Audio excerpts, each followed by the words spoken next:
the year 2010. I'm Karen Herman with the Archive of American Television. It's my great pleasure today to be interviewing Michael Fuchs here in New York City. It's rolling.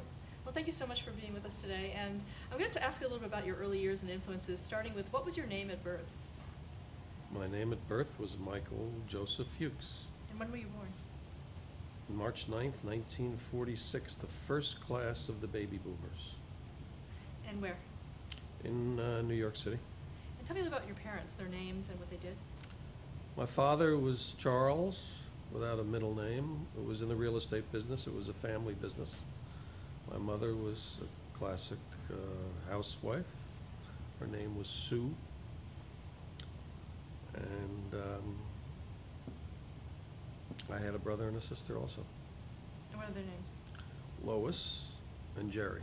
I'm the youngest in my family. Did any other ones go into the entertainment business? Or? No, no one anywhere in my family. Never been involved in anything like entertainment. And growing up, what kind of kid were you? I was a bit of a happy-go-lucky kid. I love sports.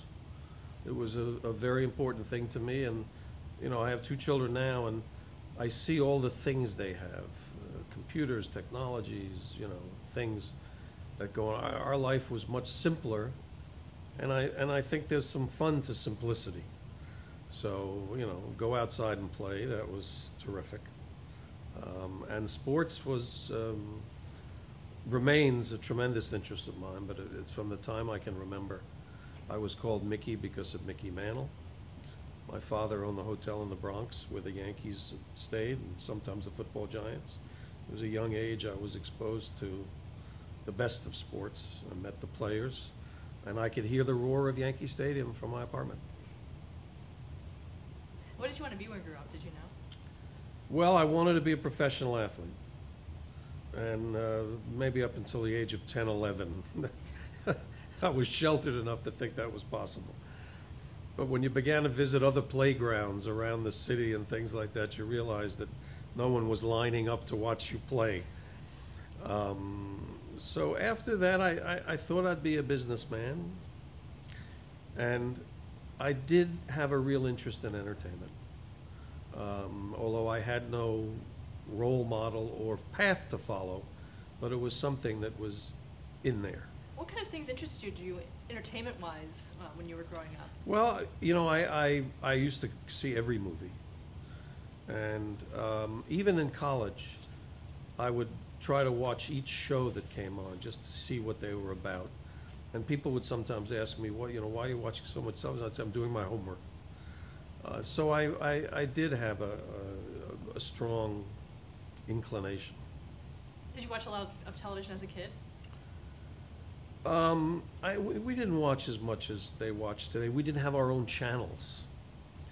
I mean, and also I was there at sort of the beginning. I remember in the late 40s, a little 5-inch Dumont set in the Bronx, watching Captain Video, and even at that age, I remember thinking, my God, those sets are made out of like paper mache. You know, what is this?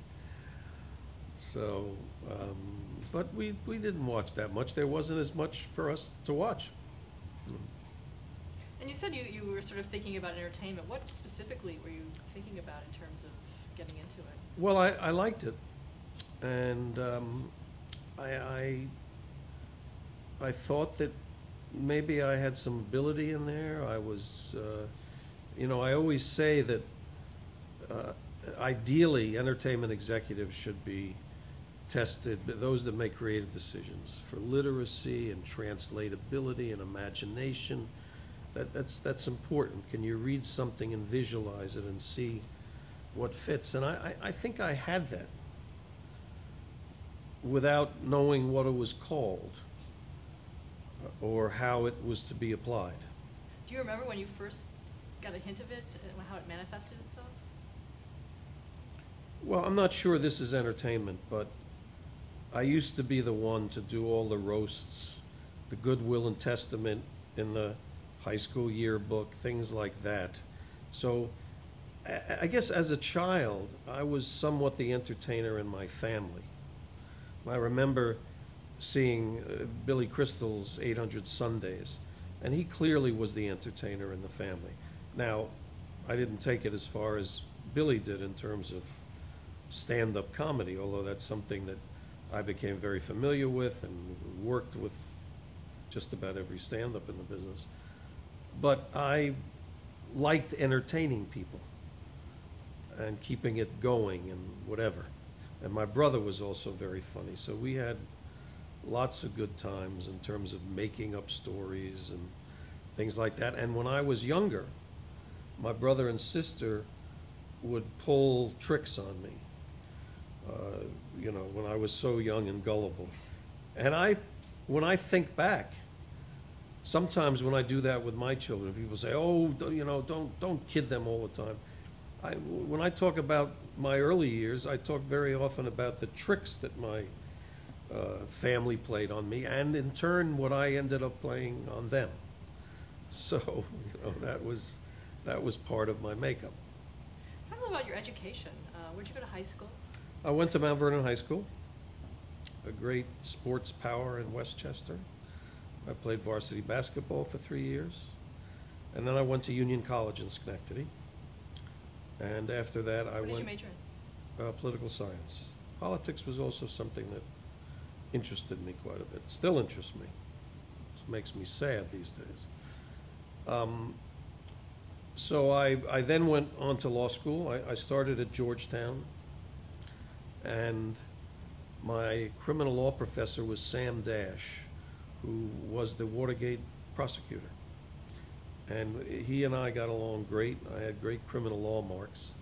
And when I watched Watergate, I used to imagine myself up there, instead of Ben Vinisti, one of his lawyers. But I had to go in the Army. We were the first class to lose our deferment. So I was in the Army, then I came out and I transferred to NYU. So I graduated from NYU. Washington, if you weren't in the government, was not such an interesting city. It came alive after Kennedy Center was built. You couldn't find a restaurant that was open after 10 o'clock, so I was glad to move back to New York, and I'm a New York boy, and NYU is a great law school, so I finished there. Now, was it criminal law that you were interested in specifically, or? No, it wasn't, but it's something I've often thought about. On one hand, I thought you really do spend your time mostly defending criminals. But the on-your-feet kind of debating mode and that kind of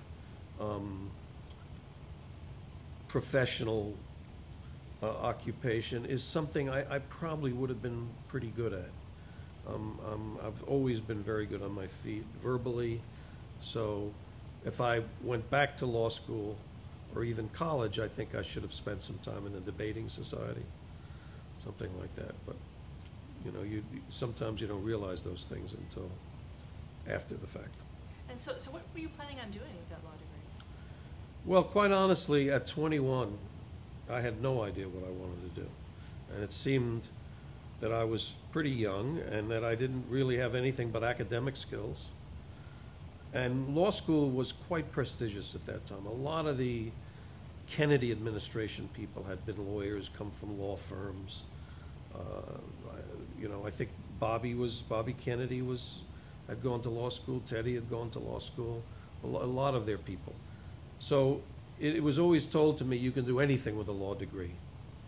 So I decided to, do that, wait another 3 years to make that decision, figuring I would work the rest of my life. I was interrupted by the Army, so that added another year. And then I went into practice because I figured, I've spent all this time studying law.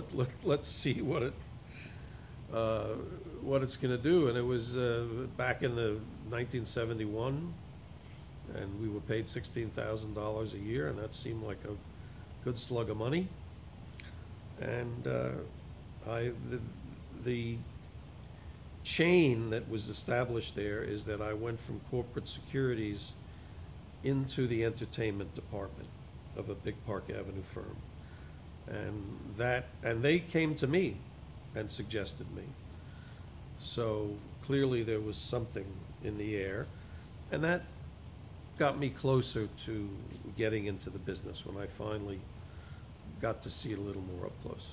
Did you actually practice entertainment law? Yes, I did. Did you enjoy that? I did. I liked it more than the big corporate stuff. It's negotiation intense, but I worked in music, motion pictures, television. One of the lawyers at the firm that I was a gentleman by the name of Roy Blakeman, who was one of the really big-time TV lawyers in the early days. And he was a sensational lawyer and loved his work. I remember coming to him and talking about his work. I told you, you couldn't say, I'll get back to you in 2 days. You maybe had 15 minutes or 15 seconds.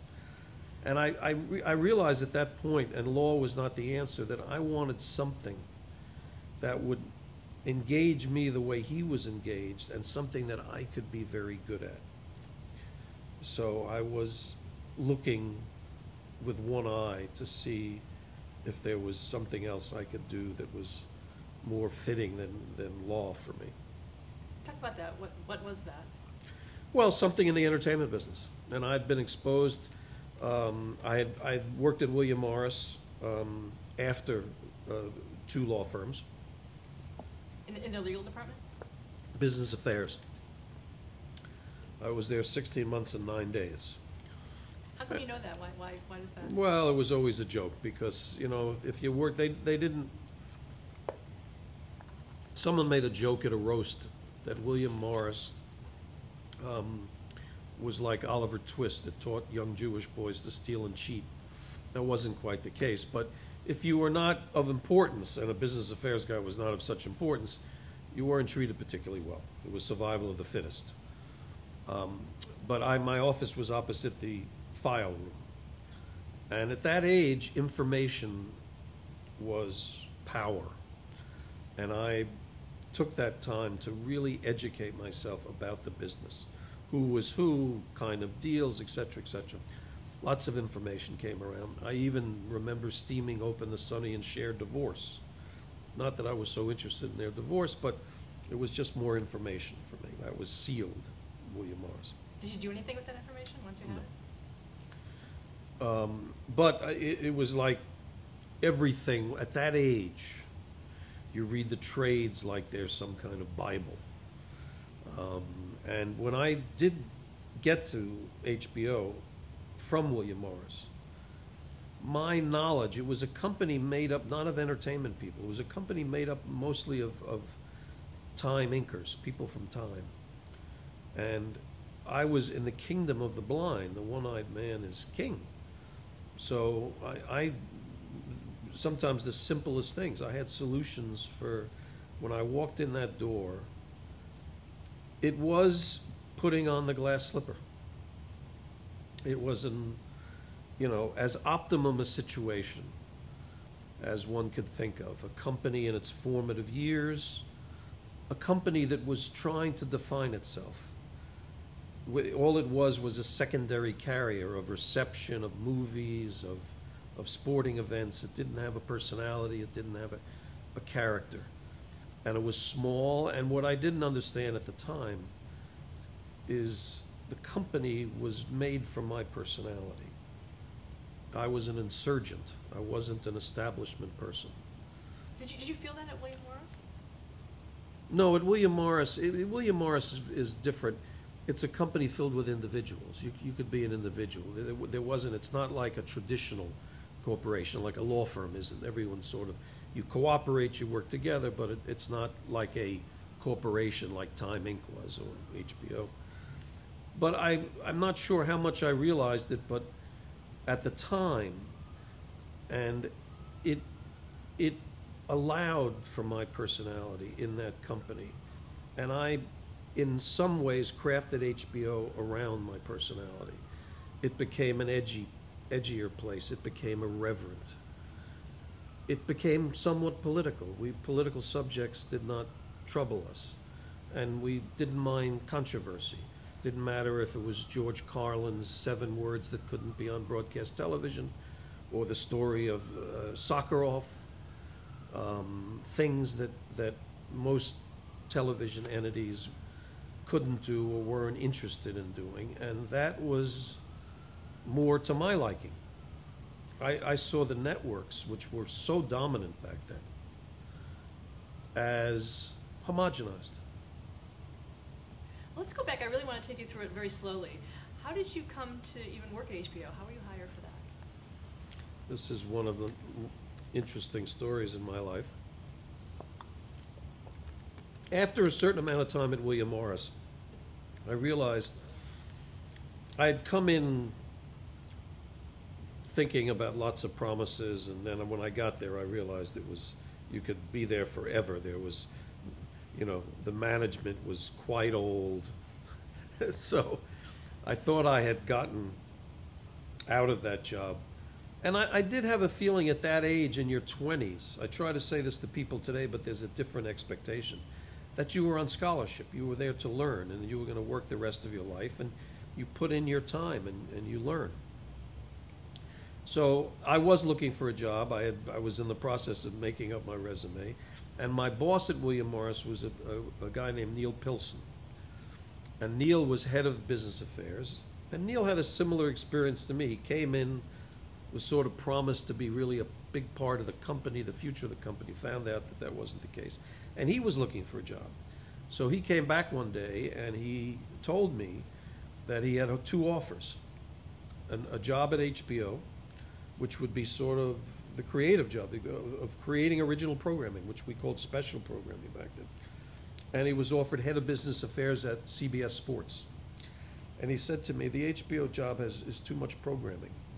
Neil saw himself as a lawyer, went to CBS Sports, became head of CBS Sports, and he's now, after years at CBS, he's one of the leading consultants in the sports arena and quoted quite often in sports stories.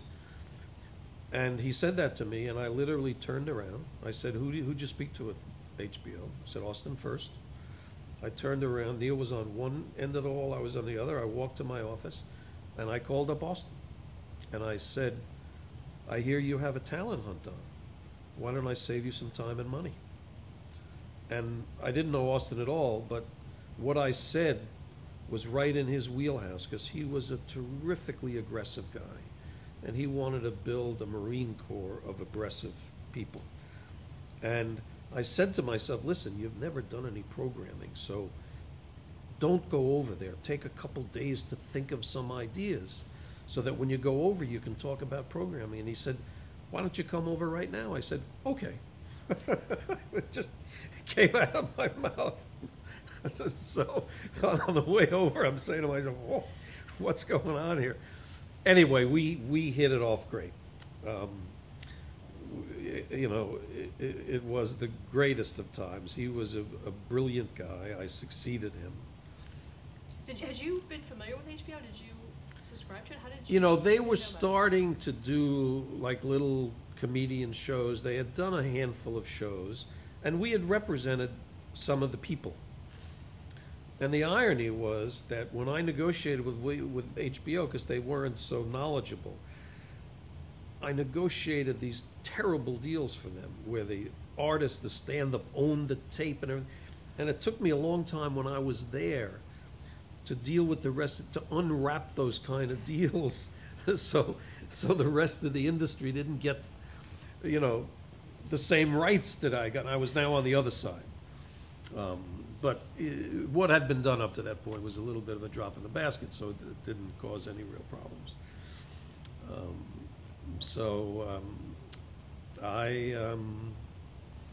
This is a story that I heard, and I always say to younger people, because I had been in lots of jobs, nothing was ever really satisfactory to me. I didn't like the law, and I say, if you're lucky enough to find something you really like, that's happiness in life. So I was hired in August, and they were having a planning meeting, the programming department under Austin, at a hotel that no longer exists. It was torn down by the modern expansion. And it was a hotel that all the entertainment industry used to have breakfast at. Howard Cosell used to carry on there at breakfast. The Dorset Hotel. So we had a meeting there, and I attended as a future employee. And What year was this? Was it 75, 76? This was 76. August of 76. I started in September of 76. I went to that meeting and I participated, blah, blah, blah, and, I left a little early because they were doing budgets and I could leave. And I was told years later by a friend of mine who was at the meeting, he said, when you left and we all got together, we said, this guy's going to run this company someday. So I don't remember those details so much, but I had clearly found something that I could bring, that I could really bring something to the party with, in terms of what my background had been. And although I can't say that I was an enthusiastic lawyer, at HBO, my legal training came in quite handy because society gets more and more complex. And as a lawyer, you're taught to go A, B, C, D, solve this problem. And there was lots of little things that went on there that needed that. And years later, Austin told me, because Austin was in a ferocious battle with the movie studios. At that time, HBO was really movies. And he had no time for what I did. And he was a warrior. But he told me years later, he said, when I would call your office and speak to you, and you were so calm and so in control of what was going on, and never calling me to say, oh my God, he said, it was just so nice for me. He says, like an oasis. So, Can you talk about that? Because it was all, really, there were so many, it was about movies. How was that decision made to branch out, number one, and then what was your role in that in terms of? Well, quite honestly, and maybe for selfish reasons, because my job was doing original things and I wanted a bigger budget. When I came in 1976, I was given $3 million to do 24 shows. And to show you how little I knew about corporations, I did those shows for $2.4 million, and I returned $600,000, or I thought you get a reward. What really happens in a corporation is you're cutting your own throat. So it took me a while to understand all of that. But I have to say, in those early years when we didn't have the money and you had to fight for nickels, it was exciting. And we did some very good stuff. Money does not make quality necessarily. So, it was a exciting time. And certainly, when I got to HBO, it had somewhere between 400,000 and 600,000 subscribers. So let's presume that the early subscribers were sort of that vanguard of new users. So I think it was an audience that was saying, I want more television. We got numbers on our early shows that were unheard of. 60%, 70% audience. Mike Tyson used to, it would be like the last episode of MASH. I mean, it was enormous.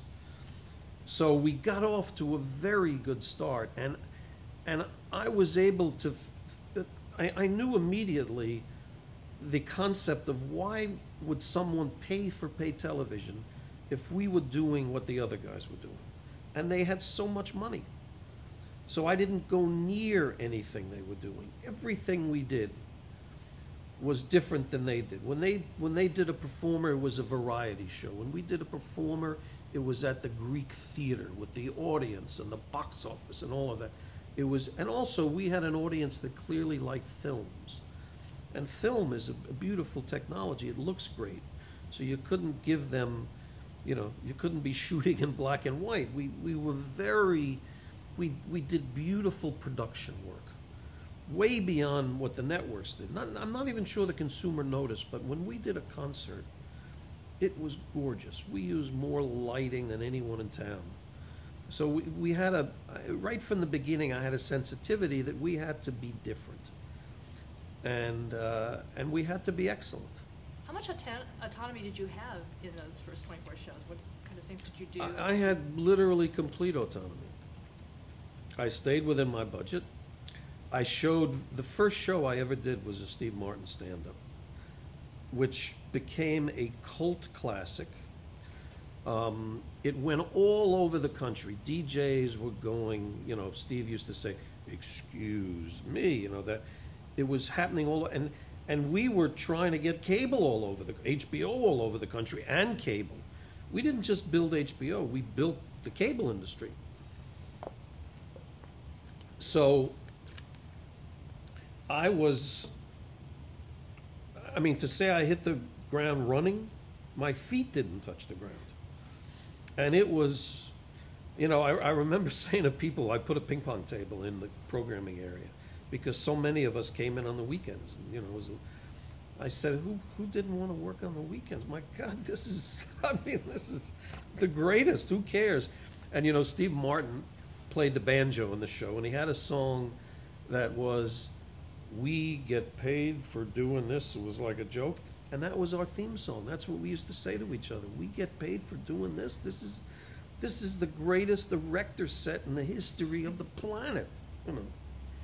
And who, you said we, who was your team at that time? Well, I had a bunch of people. You know, sometimes they came and went.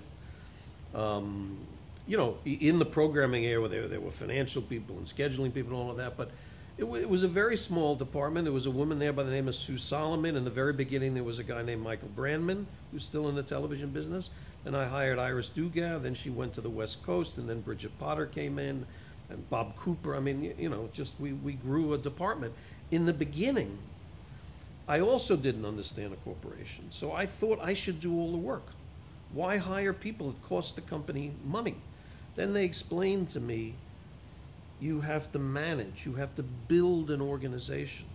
So I was doing business affairs, interstitial programming, promotion, sports, and original programming. And I was almost trying to do it myself.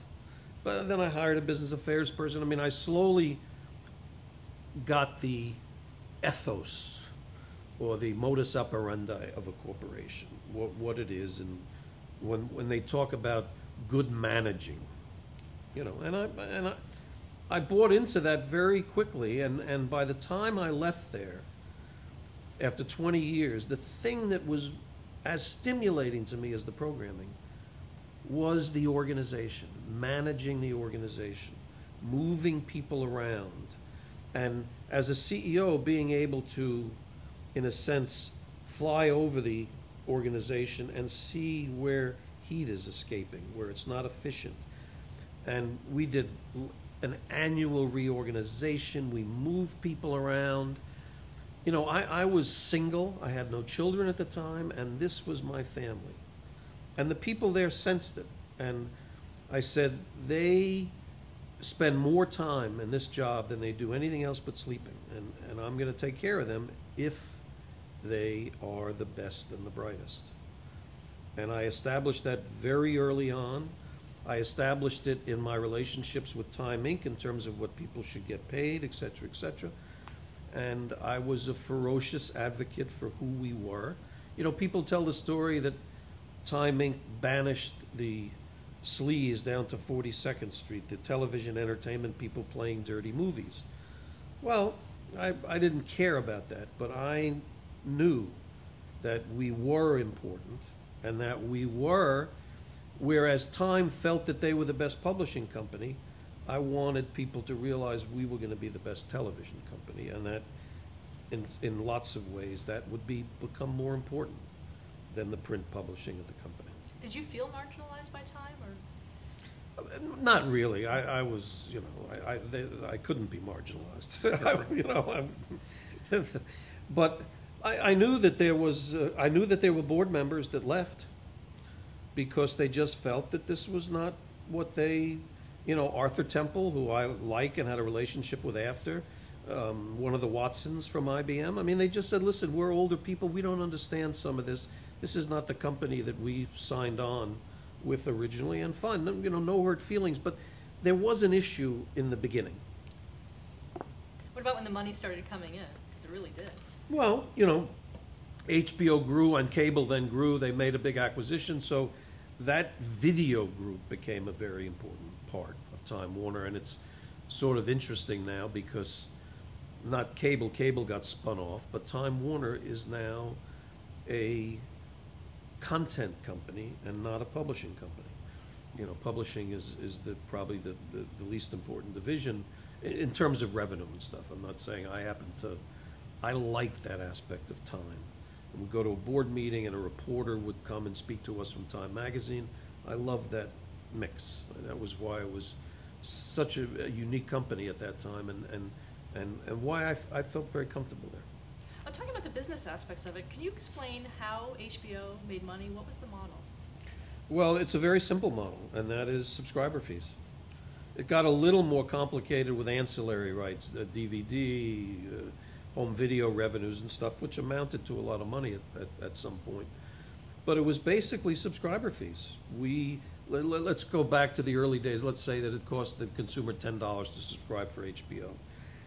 The split with the cable operator was usually about 60-40. They would get $6, we would get $4. And so if you had 2 million subscribers, you had $8 million a month, $96 million a year to run your business. And that was the budget was about. The programming would get this. You had to do overhead, sales and marketing, blah, blah, blah. So it was, I mean, compared to some other entertainment businesses, it was a much more predictable kind of business model, because if you make a slate of movies, you estimate how much the movies are going to make you. Did Warner know that Hangover would make $300-400 million? No. Did they think that Sex and the City 2 would make $400 million? Probably yes. So it's a different, and even network television, which is so dependent on ratings and advertiser money, it made our business a more stable, secure business. And I looked at that business not so much because we were in Time Inc., which was a magazine company, but I looked at HBO as if it was a bit of a magazine, because in those days the guide was very important. We had a monthly guide. And so we had to lock into that guide. But I thought of the arrangement of programming to be the way I looked at a magazine. I'm subscribed to the New Yorker forever.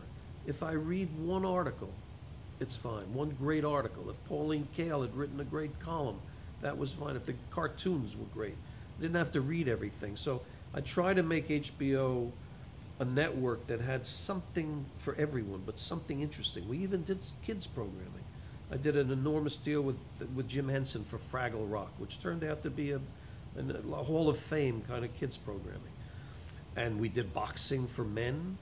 I also understood that commercial television at that time was slanted towards women, because women were the purchasers. Soap operas, the word came from selling Tide, etc.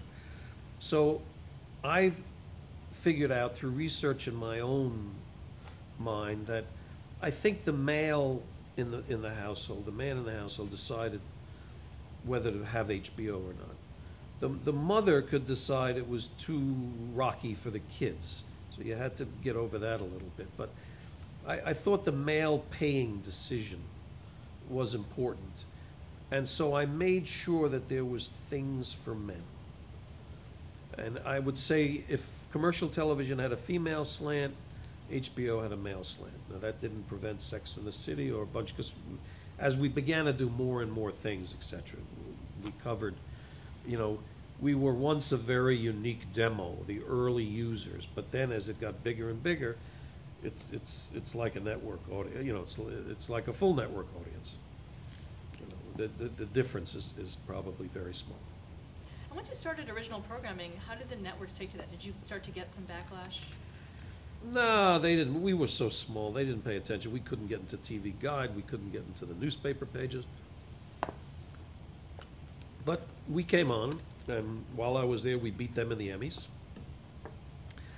And, but it still wasn't, you know, and also we began to hire sometimes more mainstream people. So it began to, I mean, I'm sure there was some kind of feeling. I mean, the people who were really, the networks weren't so critical or so much, you know, they were above us at that time.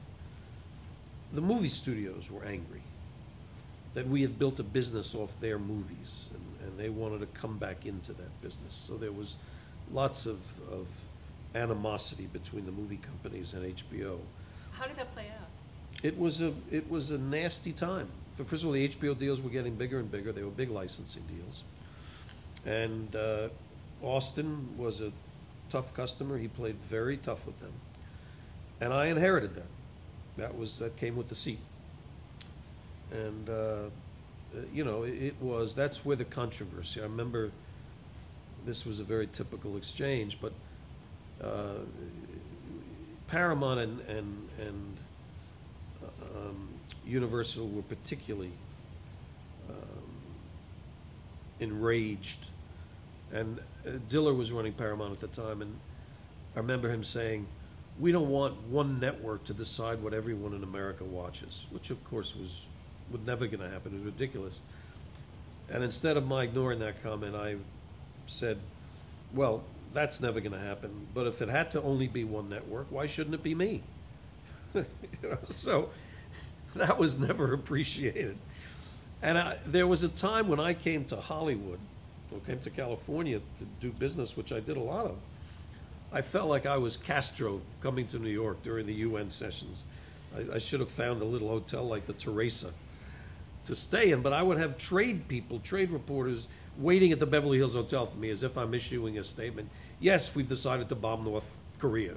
I mean, so there were a couple years in which HBO was enormously controversial. And then home video came in. So on one hand, the revenue influx to the studios began to move towards that, so HBO became less controversial, and we beat the studios, and the government brought an antitrust action against them, and in a sense we won. So that issue was put aside. But once home video came in, it was a real threat to HBO, at least that's how it was perceived. I saw it as a blessing. Did you see it coming? No, and hardly anyone did, like everything else. I did see the internet coming 50 years ago, though. I just forgot to place the bets on the right things.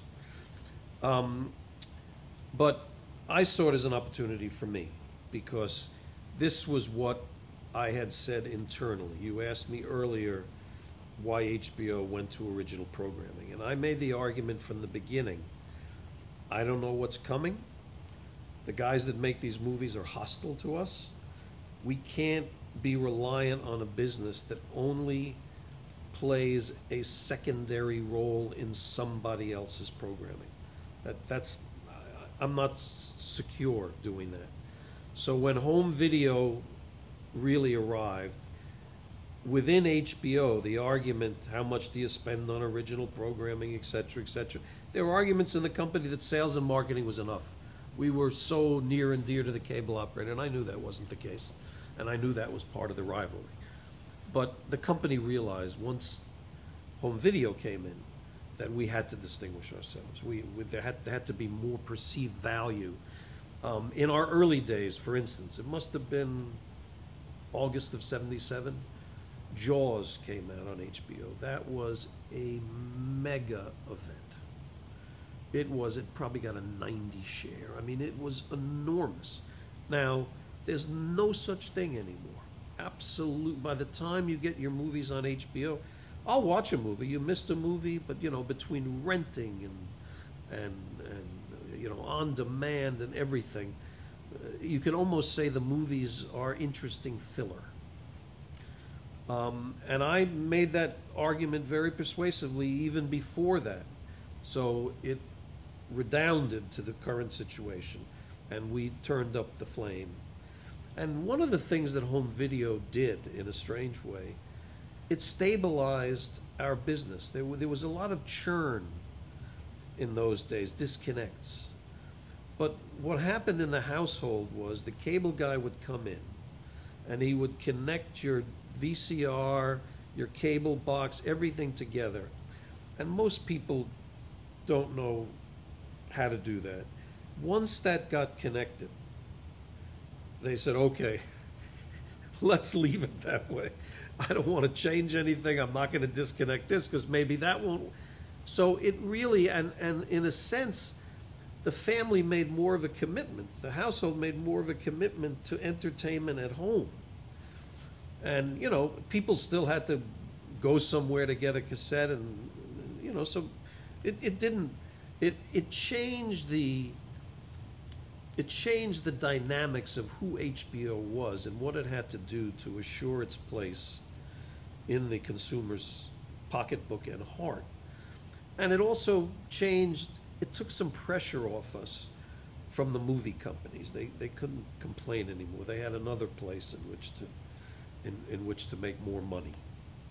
So, and that, I can't give you a month in which home video became a critical mass or whatever, but it made my life easier, and we stepped up our budgets, and I kept a very consistent theme that we should not do what network does.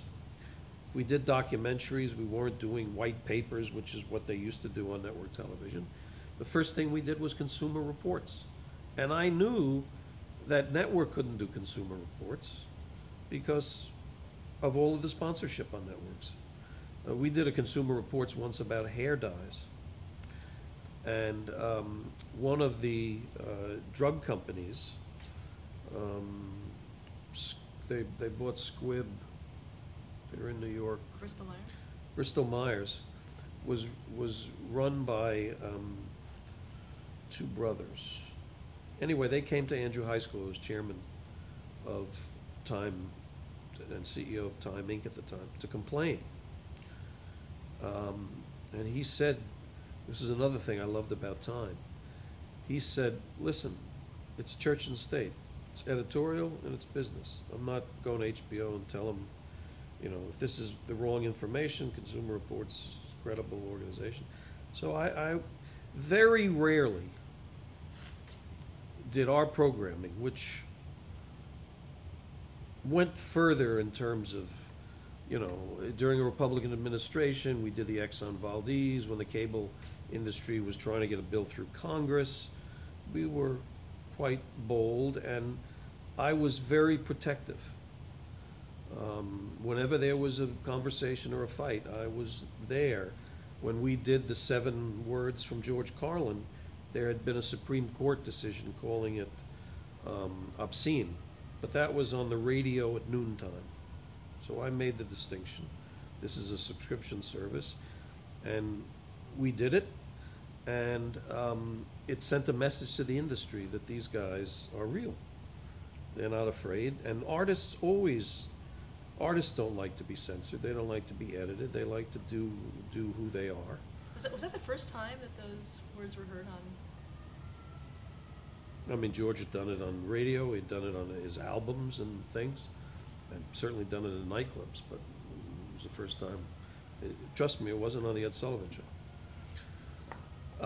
So that was a very terrific corporate parent environment. People who understood the editorial freedom and church separation of church and state, and we took advantage of that. But by taking advantage of it, we didn't really take advantage. We didn't.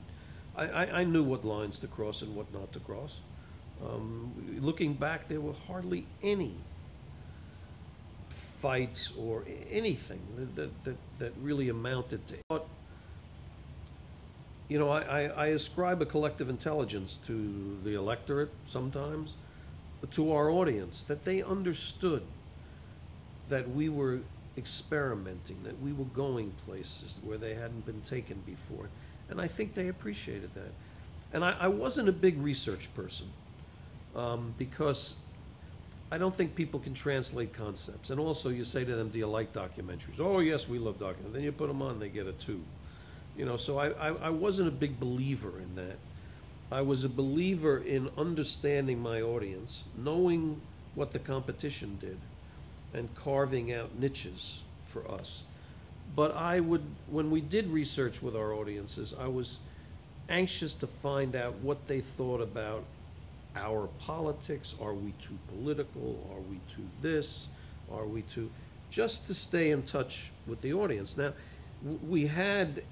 HBO does ratings, but it's not driven like the networks are driven, where their economic model is based on that.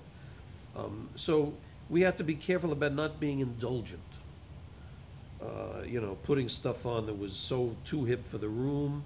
We did a show once in 1988 called Tanner 88 with Bob Altman was the director, Gary Trudeau was the writer, and it was a sensational show. It took off after the Dukakis campaign, really. And it was almost in real time. People working on that campaign, including Kitty Dukakis, made appearances on the show. It was fantastic. And I remember Howard Rosenberg from the LA Times, who was the great television critic, said to me once, "Listen, you don't have to do another show the rest of your career. This is enough." And we couldn't get an audience. So we canceled it. I just thought it was great. We loved it. The show was great, but it's gotta be watched. We're not solely in the awards critic review business. But we were less sensitive to that. You could allow shows to build, etc. Did you have a lot of viewer feedback? A lot of viewer feedback? Yeah. Quite honestly, not so much. I mean, we would hear, once or twice we had a controversial movie on, and you'd hear more from the cable operator before you'd hear from the consumer. We had a French movie on once, Moving On or something, which was Depardieu and someone. There was some very strong scenes in that movie. And I think in the history of HBO, we yanked one or two movies. I'm not sure we ever put the Al Pacino movie on, Cruisin', because there was either we anticipated problems or there already was problems. But we didn't do a lot of censorship. And I remember once we had done a Robin Williams stand-up. I'm allowed to use language here, right? And Robin talked about the Hells Angels, and he said, "Leather dumb fucks." And he was going up to Northern California to do a concert, and the Hells Angels somehow got in touch. And his manager called me if we would lift that line. And he called me in a way that, as if HBO was, impossible to censor, as if we, I said, "Sure, I understand. I'm not going to have Robin out there, Yes, of course we'll cooperate. It's your artist. If he wants that, that's fine. That's what we do." But we did get that reputation of letting it hang out there, and I think people understood the distinction. And if you telescope all the way to today, so many people come up to me and say, I just watch cable. I don't watch network. And that was started, and I would say that a lot of the philosophies or the approaches from some of the basic cable channels was to try to copy HBO, to do that. No one else had done it, and they started to do it. And I remember Peter LaCorey worked at HBO and went to FX. And I thought for a cable channel, FX was doing HBO kind of stuff. Nip Tuck, Leary's show, other shows, so we did plant the seeds for the industry. Who did you see as your competition? Who did I see as our competition?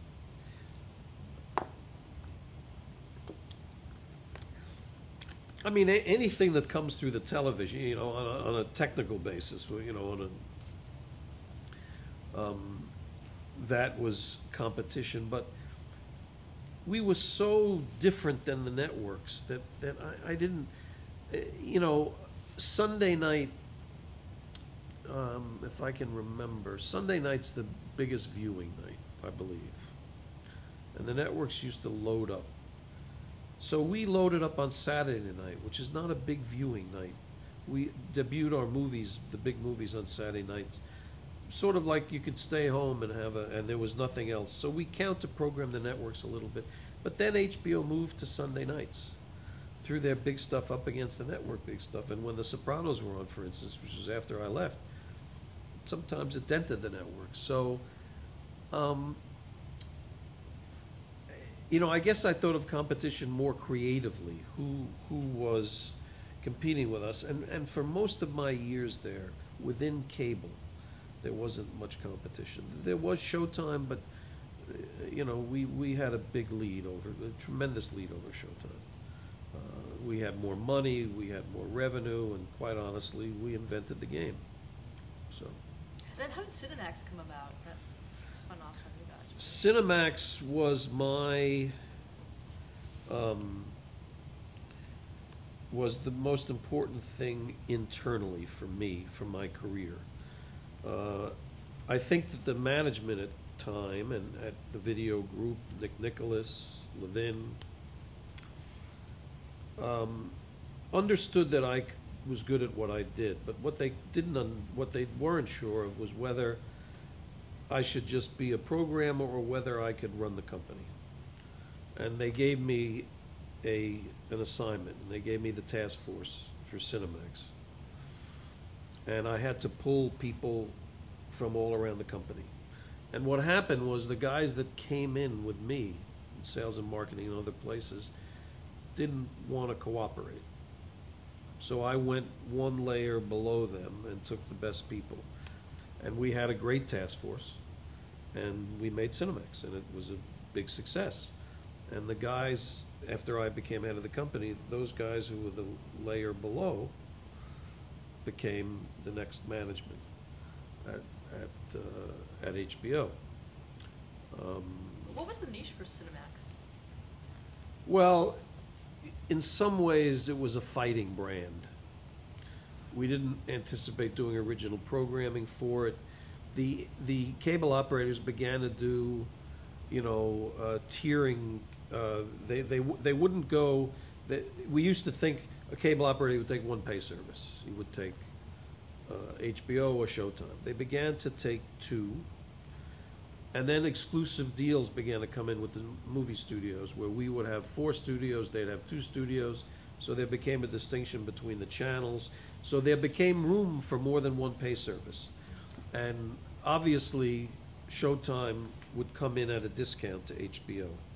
So we thought we'd put a channel out there that could take the discount, take Showtime's discount and discount them. And that proved to be quite successful for us. And the task force proved to be quite successful for me. And later on in my career there, Showtime tried a mini pay. I forget the name. And our guys got very nervous. And usually what I would do, I'd have like an executive committee meeting, and I would vote these things. And usually by the time you voted them, they had set up for the right kind of answers, and everyone was on the. And that was one incident where the management team voted against me. And I said, okay, I'm overruling you. I'm not going to do mini pay because we are the king of pay. And there's no reason to take the price down. People should have more pay, not less pay. And we invented, as a result, I said, let's go back to the drawing board, and I want more real estate. Let's invent something that gives lots of value to the cable operator but enhances our brand. And that was the invention of multiplexing. And that, again, changed the industry. Describe what that is, and then talk about. Well, multiplexing is basically, it's a little bit of smoke and mirrors, but we had so many movies and so much product that we could spread out as the capacity of the cable plant increased and came to digital. They had more channel space. So when you get HBO now, you get 3, 4, 5 channels. You can get HBO in Spanish, HBO Family. It all comes as one. And you don't pay for each channel. You pay for HBO. But it's much more convenient.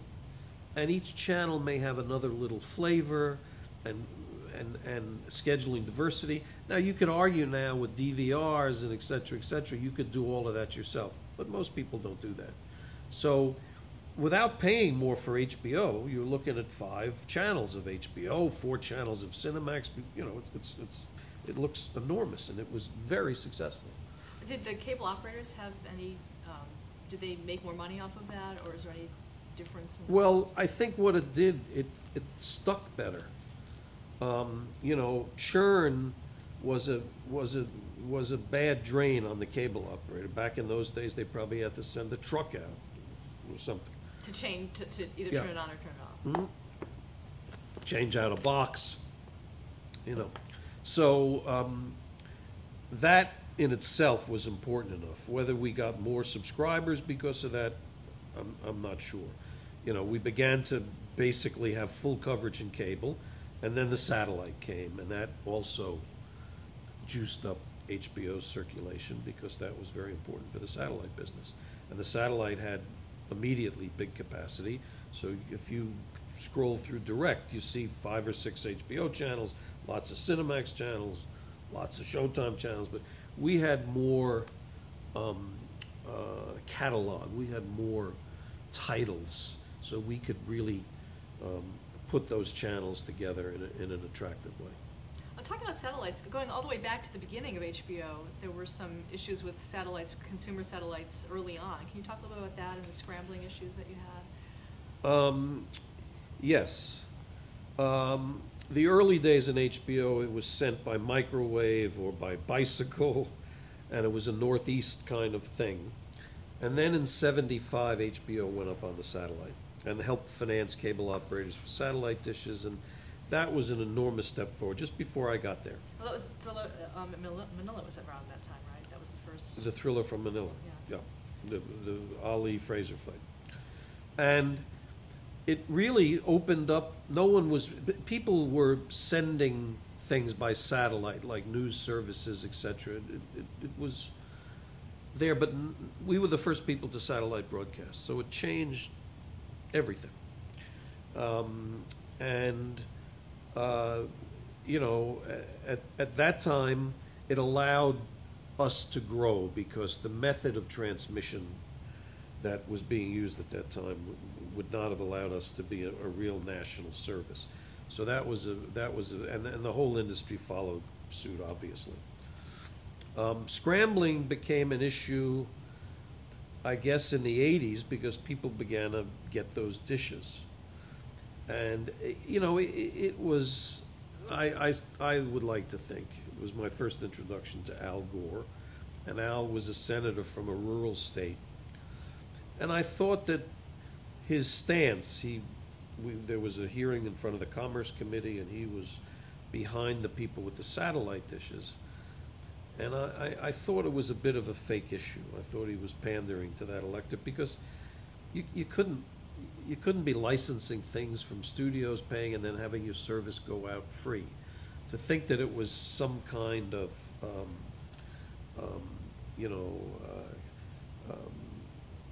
like the electric company is a Utility. a name for it. Like movies are not a utility in the country. And where the pressure came from was that the cable industry hadn't done the rural areas yet. So states like Tennessee had everyone saying, we want cable, we want movies, and I'm putting up a satellite dish, and they're scrambling. So we won out. I had a terrible hearing with Al Gore in Washington, which every time I met him after that for 10 years, we would reminisce a little bit. And the cable industry always thought of Senator Gore as an enemy of the cable industry. And it's interesting because he has a cable channel. And I'm not even sure how fully it's carried, but when he announced that, I said to myself, I wonder how long the memories go back. But you know something, that the pioneers in the cable business are not here so much anymore. Even John Malone is there, but he's not a cable guy anymore, not in this country. So, you know, all things come and go, and, you know, I'm sure that Vice President Gore is doing well with his channel. He seems to be doing well in certain other areas. Actually, let's stop here and change the tape. Okay.